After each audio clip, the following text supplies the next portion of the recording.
junior high was more, the first year of junior high, we generally went to school and we were high all the time at school. Wow. Yeah. Whether it was hash, acid, whatever, we had our hands on at that particular time. And we were also dealing right out of school. It was more of a, you went to school to work, a social aspect, rather than school.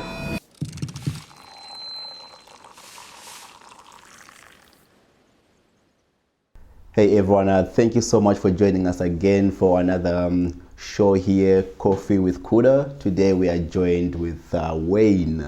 Wayne, how are you doing today? I'm doing well, Kuda. Yourself? I'm doing really good. Thank you so much for joining me. I really appreciate it and taking your time to discuss this. I appreciate that you find the importance in sharing your story as much as I do.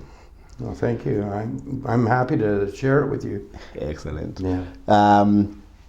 I've known you now for about a couple of years. 2 years now. Yeah. 2 years. Awesome. So I can't wait for people to really get to dig into your story and just to understand where you came from and to where you are now, and just how you consider yourself to be a lucky person and how you've survived through the rough times. It's an incredible story you've shared. Let's just start with where were you born and raised? I was born in Alberta, Medicine Hat, Alberta. Okay. And I was raised in North Delta, BC. Okay. So I moved to Delta, or BC, in when I was about 4 or 5 years old. 4 or 5 years old. Mm. Okay. So born and raised with both parents at home? Both parents at home and a brother, yeah. And a brother, hey? Yeah. Okay. So tell me, when did you start using substances? I started drinking at about the age of 10 or 11, somewhere in that area. 10 or 11? Yeah. And then I started using other substances such as marijuana, hash, and that around the 12, 13 area. Okay. Yeah. So what is the situation like for you to drink at 10?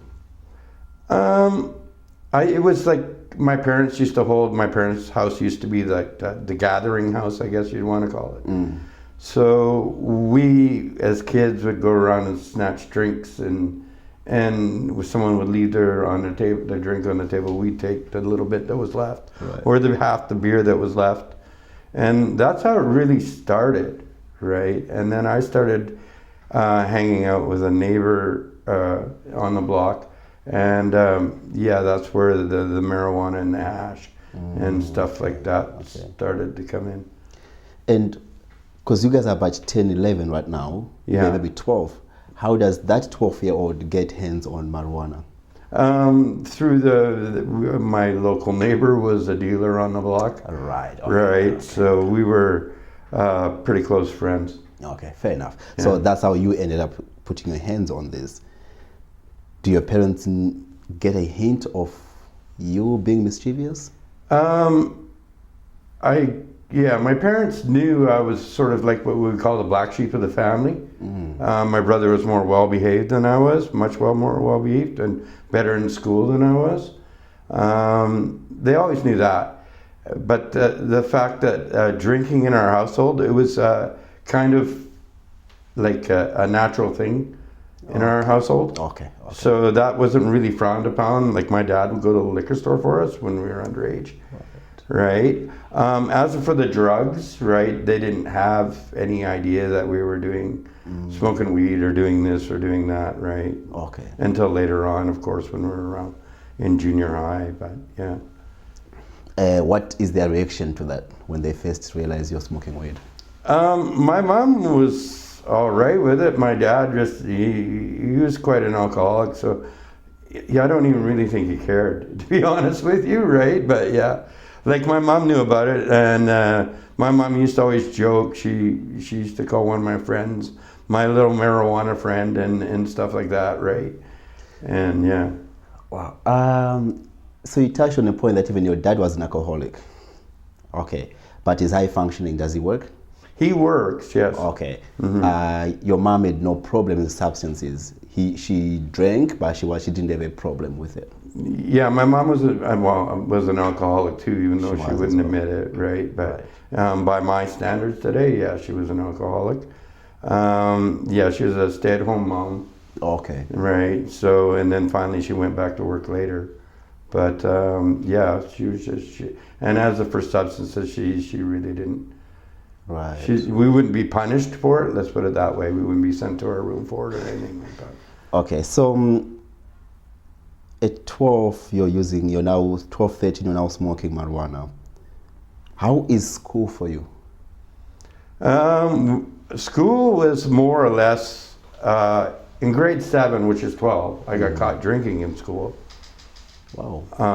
We were at our grade 7 graduation, if you want to call it, to go to junior high, and we got caught drinking in the bathroom.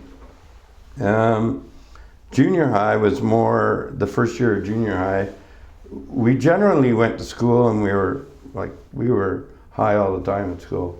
Wow. Yeah. Whether it was hash, acid, whatever, we had our hands on at that particular time. And we were also dealing right out of school. It was more of a, you went to school to work, a social aspect, rather than school. Like go see your buddies, sell, and then bail whenever you wanted to bail. Make some money. Yeah, exactly. And you just bail. If I didn't feel like going to gym or my last class, I just wouldn't go. Okay, so this is happening in school. Do the teachers get it a vibe that something is wrong with Wayne?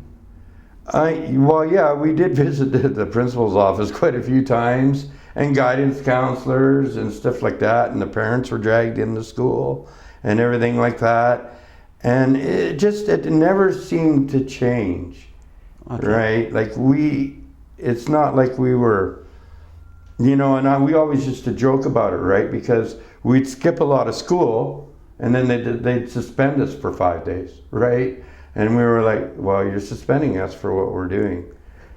And I had it worked out, so a friend's sister, who I was in a class with, she wrote all my notes for me. Okay. So I had notes written for whatever, and so whenever I handed a note in, it always had the same handwriting on it. So, right, okay. Yeah. Okay, so this is junior high. How does high school play out for you? High school never really did play out for me. Yeah, you dropped out. I dropped out in I had to repeat grade 10. So I went back to repeat grade 10, and then by that time I was dealing like a lot more. And it was just totally social after that. And I had money, and I just didn't really care about school anymore. Wow. Okay. So you dropped out at grade 10 then? Yeah. Oh, okay. What, because I know your parents are having their own drinking problems, but what are their reactions to you being dropping out of school? Get a job. Yeah? Yeah. Yeah, they didn't know I had a job, but they wanted me to get a job. Okay. Do you get a job? I'd get jobs, but I wouldn't hold them down, let's put it that way. Okay. Right. I think the longest time I held a job down for was my dad got me a job unloading trailers, like hand bombing trailers. Okay. And it was union. We got paid, but we'd just go drink in the bars, and then you don't make it to work, and of course you end up losing your job. Wow.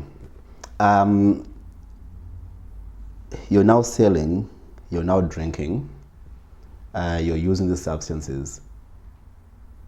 What point do you start to feel this is a problem? Maybe I should stop drinking, or I should stop using substances? It never. I eventually obviously ended up stopping, but at that point in time, when we were talking about now, it didn't bother me. It was normal for me. I thought this is what people did, right? You go to work, you go to the bar after work with your coworkers, have some beers, go home. The substances were just extracurricular activities. And so I've never really, really thought I had a problem. A point that comes up a lot is that using using substances increases the age to do crime. Do you ever get arrested for any criminal activity? No, I've never been arrested for any criminal activity at all. Really? Really. I mean, I've been in jail for a few times, being, disorderly, this, that, the other thing, but nothing ever criminal. Really? Eh? Yeah. Okay, so you're able to keep yourself out of trouble? I was able to keep myself out of trouble, yes. Yeah. Though you're staying in trouble? Yes, very much so. Yeah. Okay. Tell me, what is your life like between the age of 20 to 30? What are you doing? From 20 to 30, around, geez, what was it, 17, 18, I moved out. You moved out at 17? Yeah. Okay. I moved out of the house. I got an apartment. I was living with my first girlfriend at the time. And then, that didn't work out. But, I was selling drugs out of the house or the apartment. Okay. And, and working part-time, because basically the drug money was funding, my drugs. Mm-hmm. So, it's like anything. You buy in bulk, you get a cheaper price. Right, then you sell and you get to keep what you want, right? Okay. And anything I did for work would pay like the rent and the hydro and stuff like that. Right. So it was funny money, I guess you could call it. Funny, okay. Well, just fun money, yeah. Okay, so this is all the way through your 20s? All through my 20s, yes. Yeah, okay. Yeah. Tell me, what's your life like in your 30s now? In my 30s, I met another girl. Mm-hmm. I had 2 kids, and and then we lived together. And I wasn't selling as much then, but I still was doing it. Okay. And I was working still then as well. And then we separated, and Okay. Yeah. But that's 2 kids, right? You had. Does having kids help you to slow down? No. No. I was a complete raging alcoholic. Okay. And by then, yeah. And I like how you use the word raging alcoholic. I'm wondering if your life lessons from your father just said this is who you're going to be, and you didn't see anything better.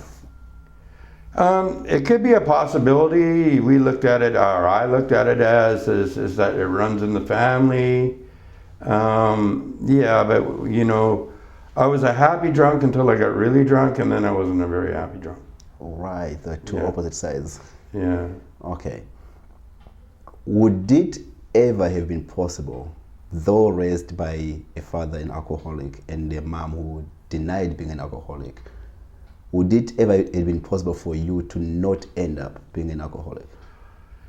Yeah, I mean, like in hindsight, when you look at it now, mm-hmm. if I would have listened to people, like those guidance counselors or the principals, or instead of just sloughing it off as this is what people do, this is how you live your life. Of course, I mean, reaching out is the key to getting back at this. Right. Like reaching out and generally just asking for help. But you don't know you want the help at that time, hey? You don't know it, and that's the sad thing about it. If you're stuck, really, to be honest with you. I think that for me, I call it riding the garbage truck to the garbage dump. Sorry. Okay. Yeah. So you really have to be at the lowest point in your life, in my case, anyways, before you look at yourself and you go, "Wow, this is bad." Right.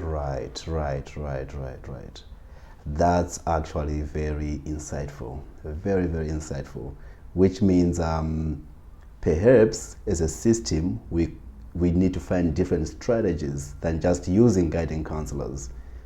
Maybe some research out there can be done to really see how this way can still be helped. Mm-hmm. Yeah, going into the schools at an early age, and I mean an early age, not so much junior. Well, it's all different now that I'm We used to have elementary, junior high, and then high school. But now I guess they're all lumped together or something like that. But I'm talking an early age, hitting him at 10, 11. And talking to the youth from 10 years old. Yeah. That's the key. That's what you would suggest, basically. I would suggest that, and that's what I would say is not so much talking to him, but just like more or less giving him information on what it is and what it can do. Because that 10-year-old is more likely to listen than the 15-year-old. Much more. Much more. And when you're in the 15 and in that area, and if you're hooked up with the wrong people and you're making money and you're doing what you want to do, then you're living the lifestyle, right? Now, because now there's money involved. Don't get in the way of someone in their money. Really. Yeah, you're king of the world, right? You think you're king of the world anyway. Yeah. Okay, so we're in your 20s, 30s. So now you have 2 kids. Yeah. All right. Okay, so tell me what happens now between your 30 to 40s. Well, I get separated or divorced. My first wife, all right, I call because we were common law. We were never really married. Right. But she leaves with the kids. Wow. Yeah. And then we have a very volatile separation. How old are the kids at this time? My kids were 5 and 4, I believe, at the time. Wow, they were young. Yeah. So we had a very volatile, lots of court dates, no visitations, no this, no that, nothing really. Was your wife or girlfriend, was she using or no? No, she left me because my wife was an alcoholic. My first wife was an alcoholic as well. Really? Yeah, but she was, what I call an alcoholic today. What? Yeah. So, but she's, like a lot of people don't actually understand the amount they do. So she took off with my kids. I didn't see my kids for a long time. And then I finally got her back in court. And a judge had said that she could take my kids and move to Saskatchewan with them. Wow. And I had the summer with my kids. And I put them on a plane to go to Saskatchewan. And it's the last time I saw my kids. Wow. Yeah. And that was about 15, 20 years ago now. 15, 20 years, eh? Yeah, something like that. So, oh man, what a hole that lives in you, hey? I was not a polite person after that. Right. Yeah, I didn't care about anyone, anything, nothing. I really, I was a menace to society. And you were how old at this time? I would have been, 30s. Yeah, 35-ish? Okay. 30s. I'm in my 50s now, so yeah. Things turned for the worst in your addiction at this time? Yes. Everything got more and more and more. Right. Yeah. So I was using it because I could not sleep at night. I had so much hatred. I had so much, the only way I can put it is I was a true menace to society. Mm-hmm. I didn't like anyone or anything, and I didn't care about anyone or anything. How does your 40s turn out? In your 40s, what happens here? Well, I really started doing a lot of things when in my 30s I got hooked up with some bad people, and then I started dealing more and more.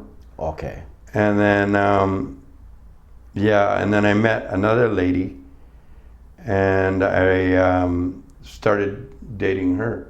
How old were you?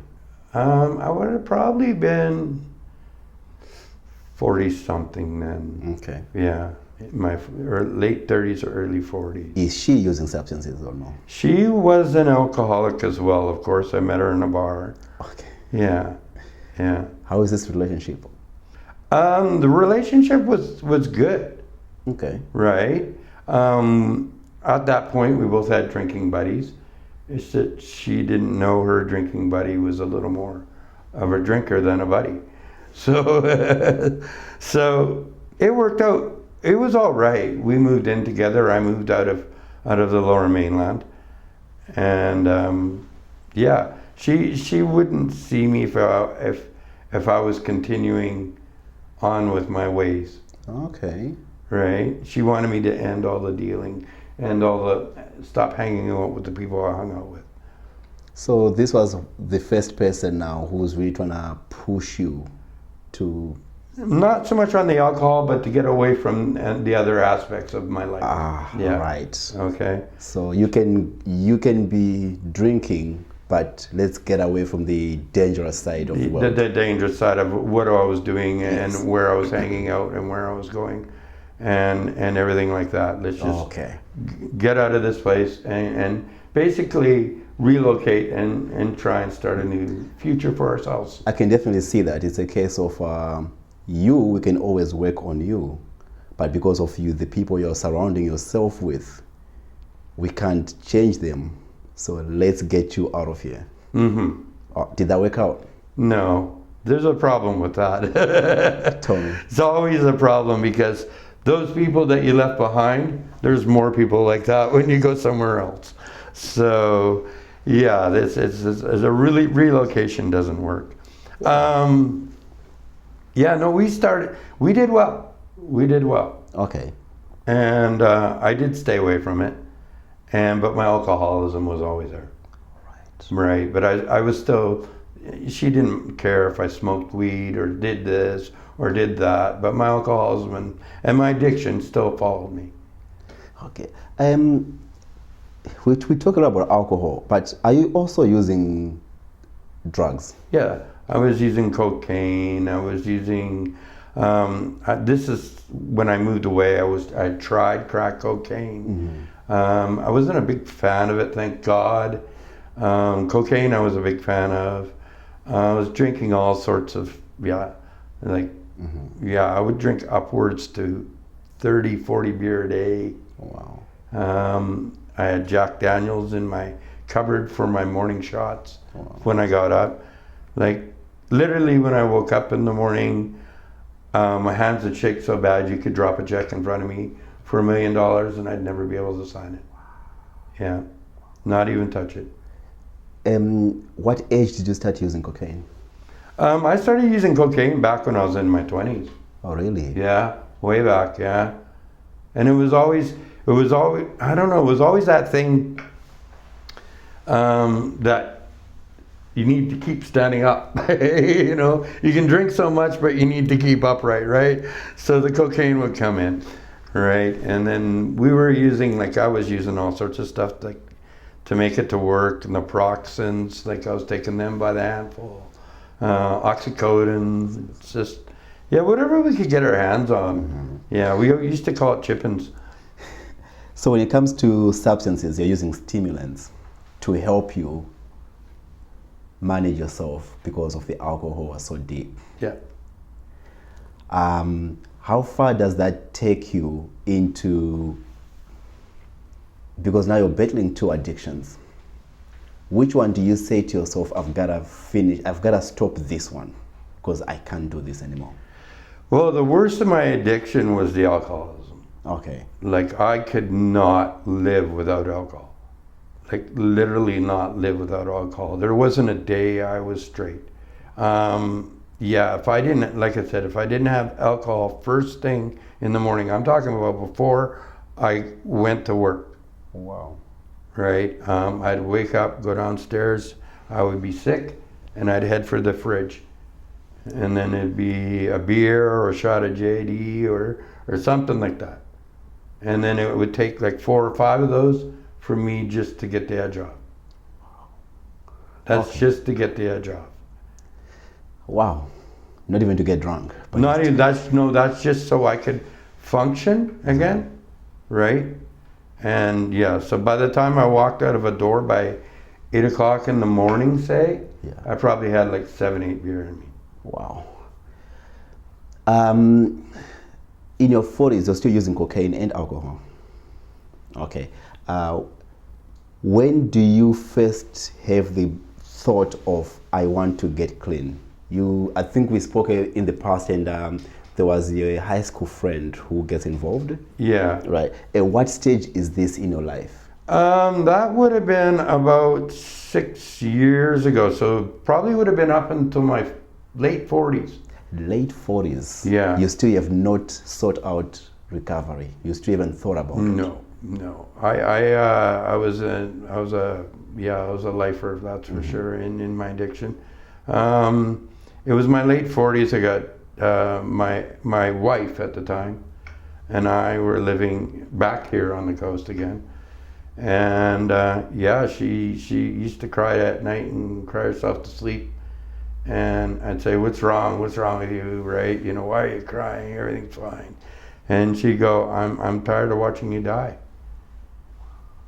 And I'd say, I'm not gonna die, I'm fine, right? And so she had enough of it, and she called a high school friend of mine. And and that's your wife? Yeah, my wife did. She came home one afternoon. We were all hammered up at the house. One of my friends had fell asleep on the couch and peed the couch.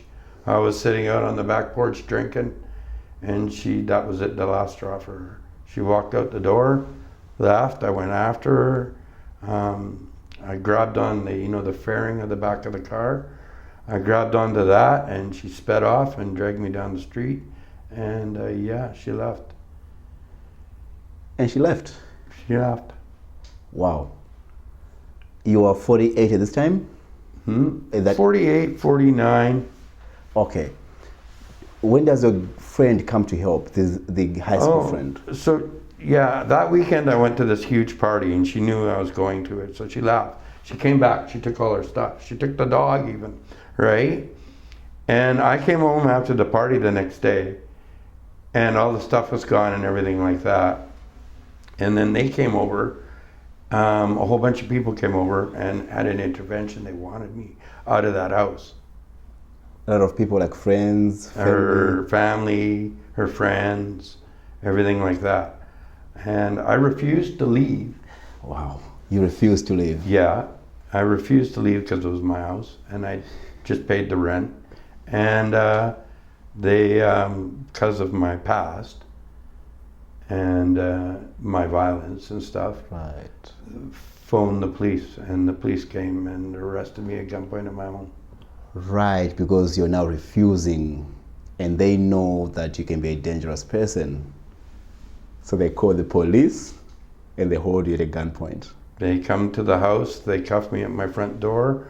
They had those little, no, I shouldn't say little, they're pretty big, beanbag guns at me, and they had their holsters drawn, and they took me to the psych ward. And at this point, we're going to take a quick break, and we'll come back in 2 minutes. Welcome back. Thank you for joining us again. So we were just talking about an intervention happens. It's not very successful because they have to call the police. Mm-hmm. So what happens when the police shows up? Well, they came to the house, and then I was upstairs at the time. And then I could hear them all talking down there, and I could hear all the radios.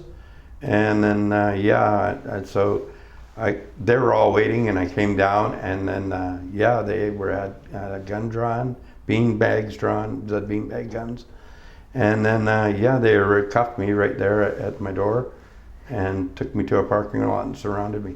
Are the police heavily armed because of your past history? Yeah. So my wife had told them about my history when she phoned. Right. And that the possibility of there being weapons in the home. Right. Yeah. So they come prepared. Yeah. So you get taken to the hospital. To psych ward, not just a hospital, the psych ward.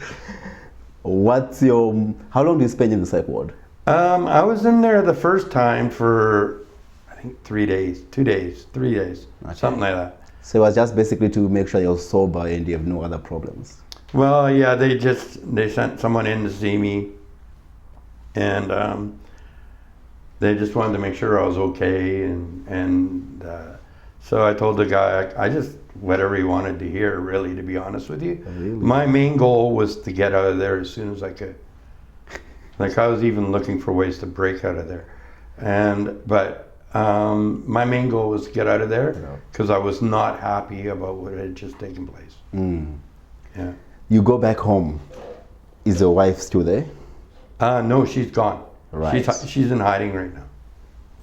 Okay. And you're angry at her, of course. Oh yeah, she knows I'm mad, and she's in hiding. Wow. So what's your time, in this time frame now, what are you doing? How are you? Are you just drinking, no more work, or? Oh, well, yeah, no, I'm not working. I got other things to take care of but work, right? So yes, I'm drinking like a fish. I took the car back that we had bought together, and so I had the car, and then I went back to my old favorite, go see my mom. Oh, she kicked me out. Oh, poor me, poor me, poor me. Right? And I stayed in the basement of my mom's place. Wow, okay.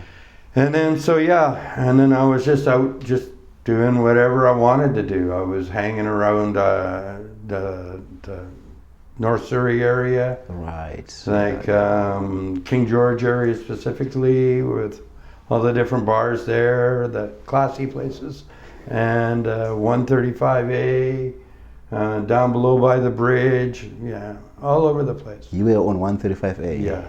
Wow. I liked it there. Wow, so you have a place to go to, your mom's house, but you could go and stay there in 135. You would escape there. Yeah, because I had a car too, so it was like, yeah, not too many people own cars in 135A. Correct, right. Yeah. Okay. How long At does that this go time. on for? Not long, because I ended up with no car. The wife pulled the insurance off the vehicle Oh, really? because the insurance was under her name. Okay. So then, yeah, that just sort of got me a little more perturbed. Mm-hmm. But at this time is when the lady that we were talking about earlier, my wife had phoned when they first came to try and get me out, showed up at my mom's house. Wow. Yeah. Is it a random visit or mom asked you to come? I guess she had phoned my mom and she was looking for me and she said, he's here. I was waiting. Okay. Yeah. How does she help? She did just about everything in her power. Me and her used to be drinking buddies too. Really? Right? And so she did everything in her power to get me help. She took me to hospital after hospital, trying to get me into a detox. During this time also, I end up back in the psych ward at Surrey a couple times.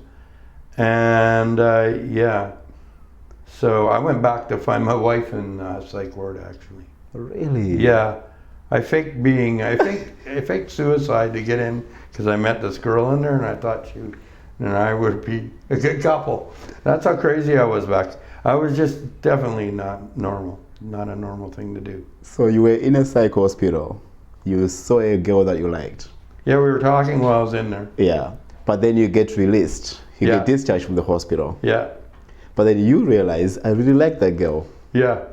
So, What a perfect place to find a date, eh? so I'm gonna try to commit suicide so they can put me back in there. Yeah, no, I didn't try. I just told them I did. You just told them you want to commit suicide. Yeah. You go back in the hospital, she's not there. No, she's gone. What is your time like in the hospital now? Because you're not suicidal, but you said you are. Yeah. Do they give you medications that you're not supposed to take?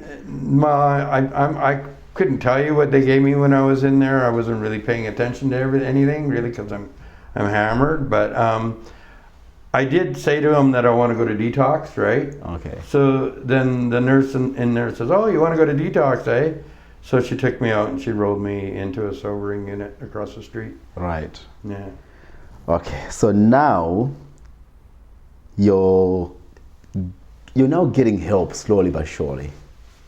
Yeah. Right. But was the help adequate? Was it enough to get you stay sober? No. I mean, at one point, the next morning when I got out of that sobering unit, I had a gentleman approach me. And then at that day, that's the first time I thought, when I talked to this guy, that anyone did care about me or care about what I was doing. Okay. Right? But I kind of brushed it off. Right? You know, like he's just doing his job kind of idea, right? So I kind of brushed it off, but that gentleman's always left an impression on me. I think when I ended up in the East End is the time that I really realized that my life was not going good. You ended up in the East End? Yeah. Really? I ended up in the hospital in the East End, and they had brought me there. I used to go to the East End anyways, but they had brought me there because we'd run out of hospitals for detox. They wouldn't put me in any hospitals. So they took me down to the East End, and we went down there. And the doctor told me, he says, believe it or not, you're not bad enough to be put into our emergency detox. And he basically told me, he says, you got some choices here. He says, you can keep using, keep drinking, and die. Or you can stop using and stop drinking and die. He says, go get yourself some help. But I love that, right? Because I can keep drinking, right? So I was like, we're stopping to get beer on the way home from this trip. Woo. Yeah. Man, your friend was there too? She's still... Yeah, no, she drove me there. Her and her husband drove me there. And they stopped on the way home and bought me a 24-pack. So they took me back to my mom's. Yeah. And then that resonated with me, those words, die. Wow. You're going to die, right? And I was no spring chicken anymore. So There's a point where you mentioned you wanted to go to detox, but it was full, and there was a wait line. There was a wait list. Yeah. What point is this in your life? That would have been that night. Really? That night I left the East End. East End. Yeah. Yeah. It was that night. And then we got back to the house, and we were drinking at the house, or I was drinking at the house, and everyone was downstairs, and they were saying, okay, we got to get you into detox. We no matter what we do, right? You need to start phoning detoxes every day, right? And I agreed upon it because this is getting serious, right? Yeah. So I did actually start phoning detoxes. And I thought, you know what, I better get some help for this, right? And that turned out to no avail. It was 2 weeks, 3 weeks, and then I was phoning every day in case someone left, and it was almost to the point where they were saying, you know what, don't call here, you're bugging us, right? And yeah. Otherwise, there's either a 3-week wait list. Yeah. But in the meantime, leave us alone. Yeah, kind of idea, yeah. We'll call you, don't call us. Yeah. And then you mentioned, then your friend gave you an idea. Yeah, I had a friend that used to go hide from people in Kamloops. He told me about a detox center up there. And I got in a P.O. box for Interior Health. And I phoned up to Kamloops. Then he gave me the number for the place. I phoned up to Kamloops, and the girl says, if you can be here in 2 days, we'll put you in. You make it. I make it. Wow. So this brings the point of meeting an addict at their point of need, not at your point of availability. Yeah. At their point of need. Yeah. Okay, so you do go there for 2 days. In 2 days, in 2 days, yeah. Right. I had one big last hurrah, and then off I went. Yeah. What I liked about that story was you said on your last day there, you were ready to just go straight to the bar. I was, yes. I had a plan. They make you do this plan, what are you going to do when you get out of here? They don't want to just release you, right? Okay. You're going to treatment. Where are you going? So I made up this big plan, right, and this and that. And I was going to leave before the car that came to pick me up. And just walk down I knew Kamloops well. I was going to walk down the hill. It was just down the hill. Off to the right, there was a bar. My kind of bar, too. It wasn't one of the nicest bars in town. So, just a perfect place for me to land. What happens? How come that doesn't happen? First of all, my release started to get pushed back. Okay. So instead of me being out by 10, it was getting slowed down, right?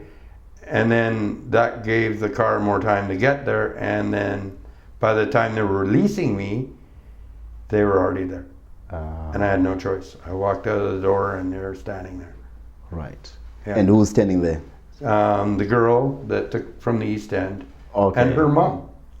Wow. Yeah. Where do you guys go? She puts me in an SUV. She stops at Starbucks and buys me a real coffee because you can't drink caffeine in detox. And drives me all the way to a treatment center. Wow. And from that treatment center, your journey is now truly underway. Yeah. How long are you in a treatment center for? I was in treatment for 2 months, Okay. 60 days. 60 days. Yeah. And then you come out, what happens? That was the scariest day of my life. Because now you're really clean and sober. I'm clean and sober. Yeah. And I walked out those doors and the last thing they said to me is, if you want to do me a favor, I thanked them for what they did for me. And he says, if you want to do me a favor, never pick up and use. Wow. Right? And I walked out those doors, that was scary. Yeah. Now I got to go deal with the world again. The real life. Sober. Yeah. And the world hasn't changed. Right? There's still people out there that are mean and aggressive, and how am I going to deal with that sober? How do you handle it? And where am I going to find a girlfriend? I can't go to a bar anymore, right? So, yeah. How do you handle it? You're out. The world is your oyster, but you're clean. What do you do? Like, who do you contact first? Well, the first place I went was back to my mom's, Okay. right? And I stayed in the basement, and I went searching for a place to live. Wow. And I got myself, and it wasn't like the way it is now. It was this back then. It was a little easier to find yourself a basement suite somewhere, Wow. right? So I found a basement suite, and then I moved into the basement suite. But this is you now taking your own initiatives. Yeah. That's incredible. And can you just tell me, when do you get connected to the 12-step program? Was it in the treatment center or after? In treatment, definitely. In the treatment center. Yeah, in treatment, definitely. It was we did the 12-step program in treatment. Okay. Yeah. Wow. Yeah.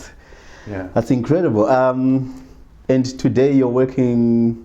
I work for a shelter, or run a shelter. Yeah. So, and I help the people I used to hang out with now. I hang out with them every day. I call it my second home. And yeah. Are you telling me you see some of the people that you were hanging out with? Not generally, no. But the population is the same. They're just the same old crowd, right? Like sometimes I do see people that come through the doors that I used to know. Yes, that's true. But generally, there's nothing much really changes there. It all depends on what you got as your friend that day, right? And yeah, so. How does it feel to be working with that population, but from a standpoint of you can do it because I did it? I love it. I truly love it. Yeah.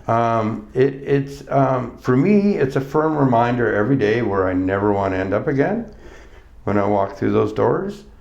And just having that chance, and I mean, there's a lot of, like the analogy, it's like a marriage, there's good days and there's bad days, right? But the one good day makes up for a lot of bad days. And having the chance, I don't push anything, I don't do anything, but they all know about me. And if they want help, they know they're more than welcome. I call it an open door policy. My door to my office is open all the time, and if they want to sit down and talk, I've always got time for you. That's very true, because I've been into your office.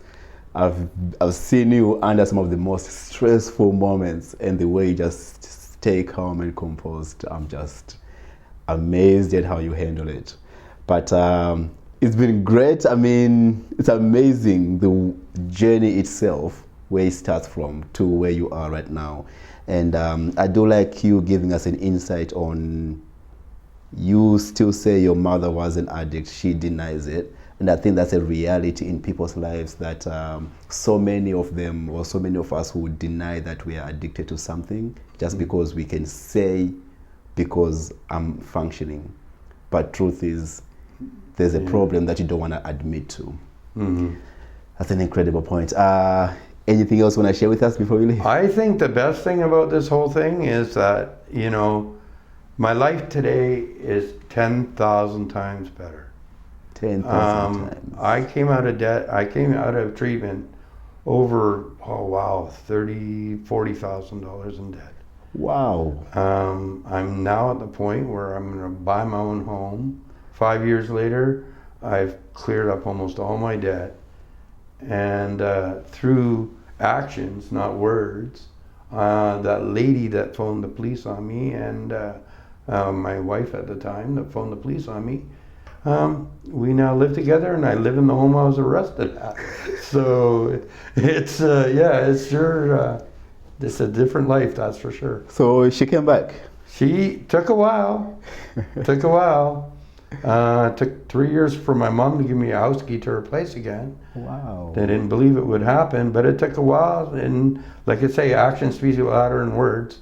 They've always heard, I promise, or I'll never do it again. Wow. So yeah, no, it took a while. And then we slowly started dating and seeing each other again, and yeah. And coming out of that debt, do you set a goal, or did you just, did you changing your life just lead to everything working out? I did something that I never used to do. I asked people for help. How do I do this? Wow. Right? This is my predicament right now. Those government agencies I used to avoid calls from, I started phoning and talking to and say, look, this is the predicament I'm in. What do I need to do? Oh my gosh. Yeah. And slowly but surely, people came to me, mortgage brokers came to me, told me this is what you need to do to clean your credit up. This is what you need. This is how you need to do it. Yeah.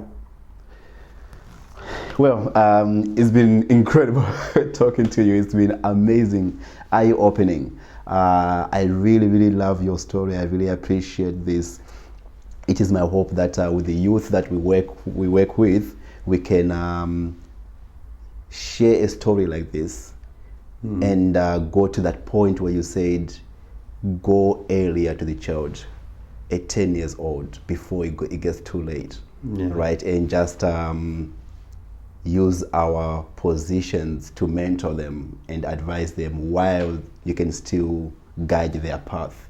Yeah, while they're still listening. While they're still listening. Yeah. Because it comes to that point where it becomes even more difficult. Yes, exactly. Yeah. Well, it's been a pleasure. Thank you so much for joining us today. I really appreciate your time. I hope to see you soon, because you're not too far from us.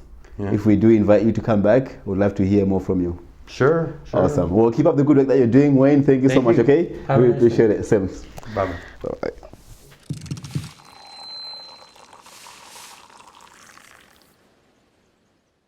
Hey everyone, thank you so much for making it to the end of the video. I really hope you got to learn a lot, because I did. Next week we have a special guest, RCMP officer who comes from the unit called Police Mental Health and Outreach Team. He's going to be talking about how his unit interact with individuals who are homeless and those who are stuck in addiction. He's going to change your perspective of how the police actually interact with individuals who are stuck in addiction. Scott is a great man, member of the RCMP, and he's been doing this for a number of years. Do not miss next week's interview.